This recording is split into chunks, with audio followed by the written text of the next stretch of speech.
What's up, guys? Rick from DFS On Demand here with your DFS preview for the Sanderson Farms Championship.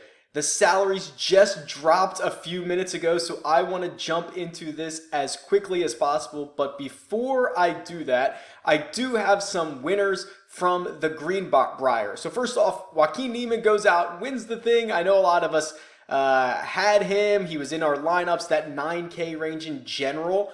Really played well and earned a lot of people money. But the one I do want to shout out is Smokey Joe, who sent me a message and said that he turned his quarter arcade entry into $311, which is a big time ROI. So congrats, Smokey Joe. As we go through this, if you guys are winning each week, tweet me the lineup, shoot me a note, whatever it is. Happy to give you a shout out here. And then otherwise, a couple of winners for the draw to win access into DFS On Demand. So those winners are Brian Burney and M Doodles 09. I will get in contact with you if I have your contact information. If not, shoot me a note. We'll get you all set up with a week on DFS On Demand. You can enjoy the tools. If you'd like to enter a contest to win access to those tools that we're going to go through right here in the cheat sheet and every other preview that we go through, 3 ways to do that. If you're here on YouTube, like and subscribe to the channel. Like the video, subscribe to the channel, comment below with the golfer in the $9,000 range you are most excited to play this week. If you're on the audio podcast, iTunes, give this podcast a 5-star review. Say something nice about the show. Leave me your Twitter handle so I can get in touch with you. And then the third option is via Instagram. I'll link my profile below in the notes. Go over there, give me a follow. There is a post on there that is football helmets designed around the golfers' brands, okay, which is pretty cool. I messed around in Photoshop with it. Go there, like that post, leave me your Twitter handle, and we'll get you entered into the draw. We'll do this every single week. All right, I think that's enough of the housekeeping items. Again, salaries just dropped, so let's jump into this. I'll start here on the cheat sheet, but this is a very unique situation that we've got going on this week with the Sanderson Farms. It's the Country Club of Jackson, Mississippi. It's a par 72. Going to play around 7,400 yards, which on paper is one of the top 10 longest courses on the PGA Tour. But a lot of that just comes on a few holes, the par 5 specifically. So it's not necessarily a bomber's paradise. When we talk about other stats, and I'll jump to the course key stats fairly early in this video, it's an incredibly unique situation. There's almost no correlation between PGA Tour stats and the last handful of years of finishing positions here. I've never seen anything like it. So we'll talk about that in just a second. The other thing that you're going to need to know is it is going to take something fairly significant under par to win this. The last handful of years have all been like 18, 19, 20 under par. So we're going to need someone who's going to be able to go low, probably shoot, 5 or 6 under for 4 rounds and get to that number for winning. All right, let's turn to the cheat sheet. And if you're following along with me on the video version of this, you'll notice that the range of outcomes, the projections aren't live just yet. With the new 2019 season, you can imagine there's a lot of stuff that I've got to roll through and update, and I want to make sure that they're accurate and up to date. So by the time you see this video, they might actually already be there, but for this video, I've got them just blanked out, but there's plenty of other stuff that we can talk about here while I finish that up. So 1, 2, 3, 4, 5 guys over $10,000, and it's going to be a similar situation to what we saw last week, where you have all these new young guys who are trying to make noise on the PGA Tour, trying to bank as much money as they can early in the season, and then just a handful of veterans thrown in to see if they can compete as well. Freshly minted champion Joaquin Niemann leads the way at $11,300, coming off the win at the Greenbrier. And for all intents and purposes, he looks like he's going to be a great play again this week. This is the situation that we've run into, and actually a little surprised. We'll keep an eye on Niemann, see if he withdraws from this. Not him specifically, but we have seen guys who win the week before just take the week off the next week, not jump right back into it. So we'll see if Niemann actually stays in this field. But as of right now, he's in at 11,300.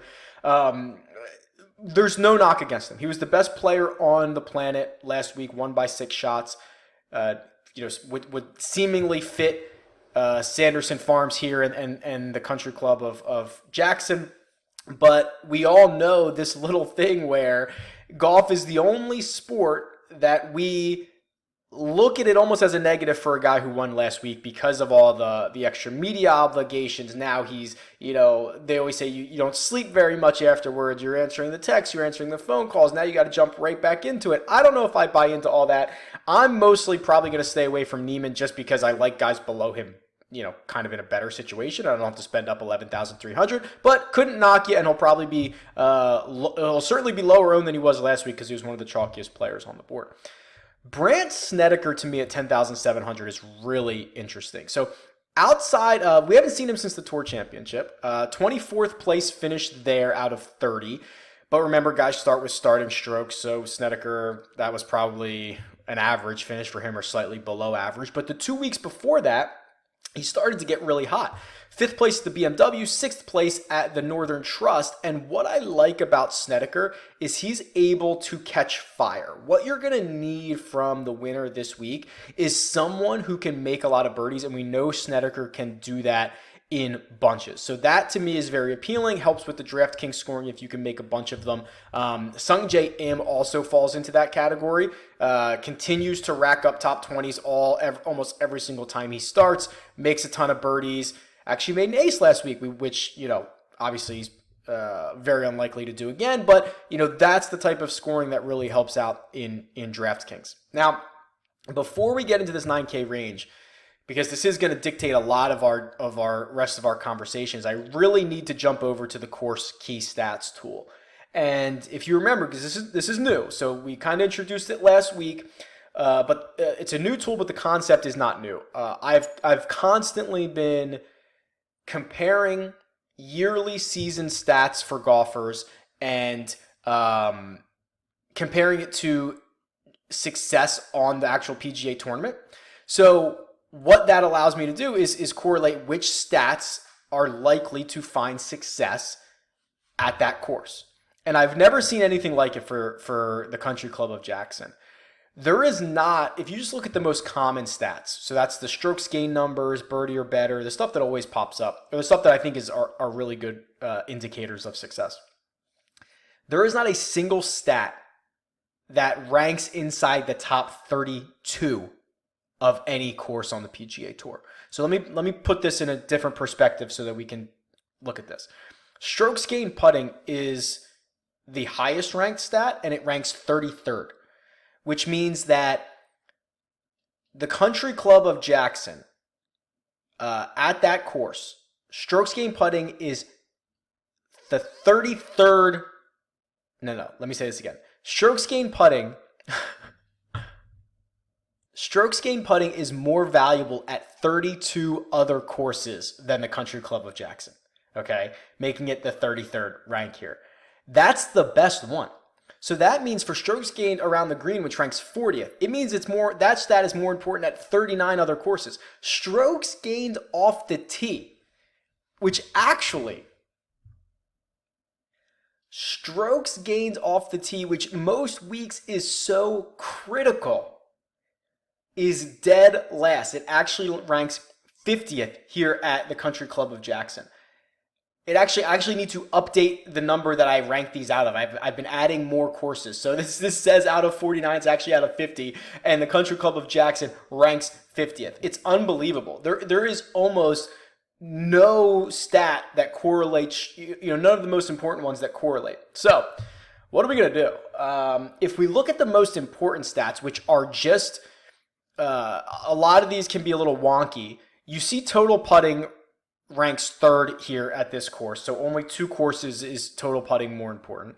And then what you see is a lot of scoring and streak statistics. Consecutive holes below par is 4th. Consecutive par 3 birdies is 4th. Year-to-date par or birdie streak is 5th. Consecutive birdie streaks is 7th. Lowest round is 9th. Obviously, all of those are very noisy on their own. But when you look at them and say, okay, what do I think this is? I think it means that you're going to need to make a lot of birdies. Those stats indicate people who can get hot, right? So that's the type of thing that I'm not looking at any one of those in specifics, but I'm looking at them and saying, okay, I need guys who make a lot of birdies. I need guys who can get scorching, because if you go look at the winning scores, 20 under par, that's a heck of a number to get to. So with all that being said, this is very important now that this week that you can go through each one of these stats and actually look at them if you wanted to. So if you wanted to go through the streak stats and find, for example, consecutive holes below par, Jason Duffner's number one in this field. 7 of them he had. Cameron Champ shows up here. Carlos Ortiz, Corey Connors, who we'll talk about in a second. So this should give you a good idea of like, hey, which guys are able to get really, really hot. So you can go through each one of these stats. But I'm going to stick with a few things I want to point out here.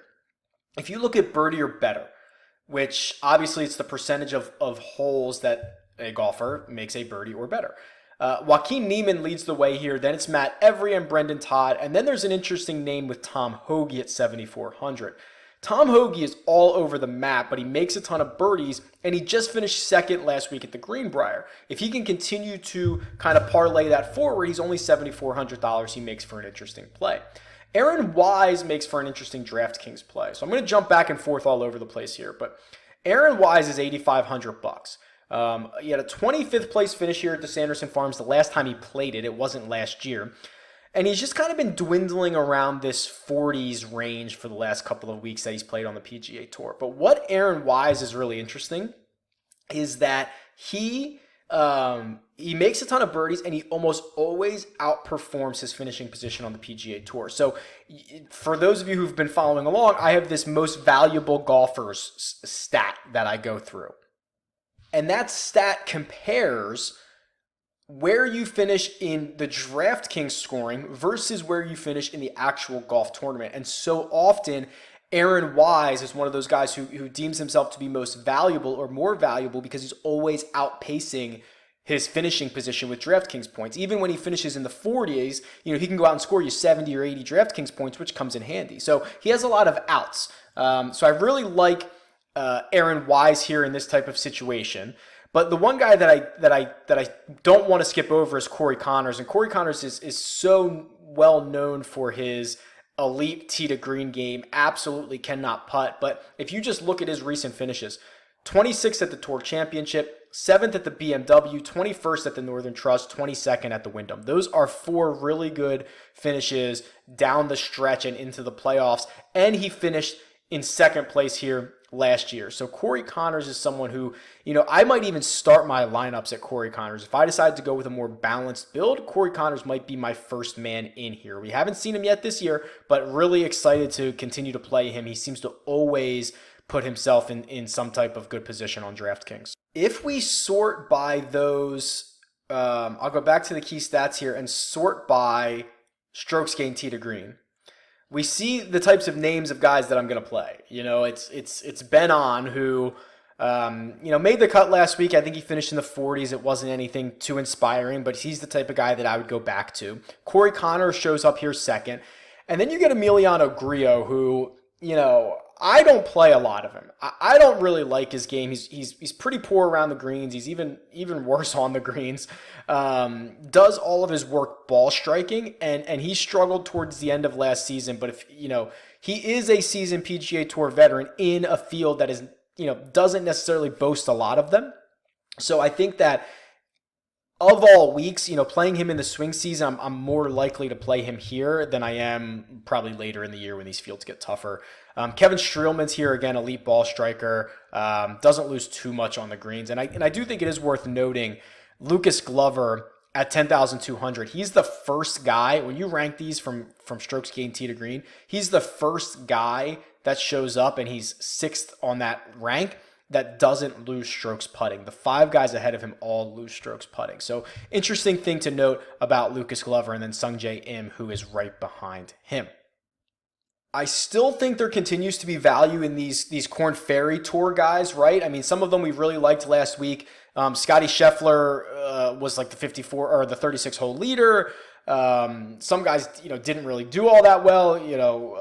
Christopher Ventura was absolutely one of the worst players in the field. Harry Higgs top 20'd it. So like these guys that we've talked about, they're still going to be relevant week after week. We don't just give up on them after one round. So I do think there are some interesting things to look at from last week, and we can move forward with them with the knowledge. And here is the live leaderboard for those on the video where this is available. This is free. This updates throughout the tournament. You can come through here and see by round who's fantasy scoring, strokes gained information.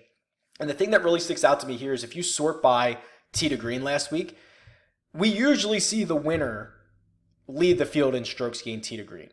If he doesn't, he's usually like first or second. Joaquin Niemann was fourth in the field tee to green. Gained, let's see, 7.5 strokes tee to green, and then a little over 5.5 putting to get to that number. Adam Long, Scotty Scheffler, and Tom Hoagie all beat Joaquin Niemann in strokes gained tee to green. Just couldn't pull it off basically on the greens. So that's interesting. But here's one that's really interesting. And I've got to go back to it. I've tweeted a lot about him because we're seeing a really outlier and interesting situation here. Hank Leviosa finished 35th in the golf tournament. I was very heavily invested in him. He was 1% owned in the single entry that I played. I think it was like me and like 3 other people had him. He finished 35th. He is the exact type of golfer that we would want where he makes a lot of birdies. He was in first place on Thursday at one point. He got to 7 under, and then things kind of got more volatile for him. So he ended up finishing 6 under, which is a little bit crazy. But if you look at this, he finished 3rd, 4th, 5th, 6th, 7th in the field in strokes gained tee to green. And he finished 150th or so in strokes gained putting. Just absolutely couldn't do anything. He lost 4 strokes on the greens. And if you look at, Leviosa on his rounds, the guy, here's, okay, I'll just sort this. This is the strokes gained database, and I'm going to sort by, I just want like 2019, from January 2019 on. I'll sort by his worst putting rounds. I have 56 measured rounds on him, and two of his worst 6 rounds were last week. So I'm willing to kind of cut the guy some slack. If you go back and look at this and look at his last 30 rounds, he's only lost more than a stroke or more on the greens.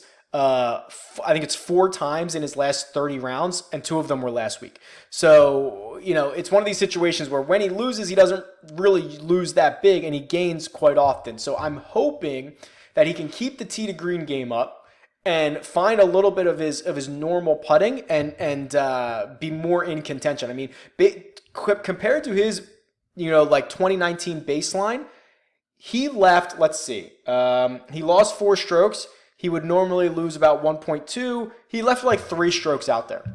Okay, so if you just give him 3 more strokes, 9 under is a much better situation if you want to kind of calculate it that way.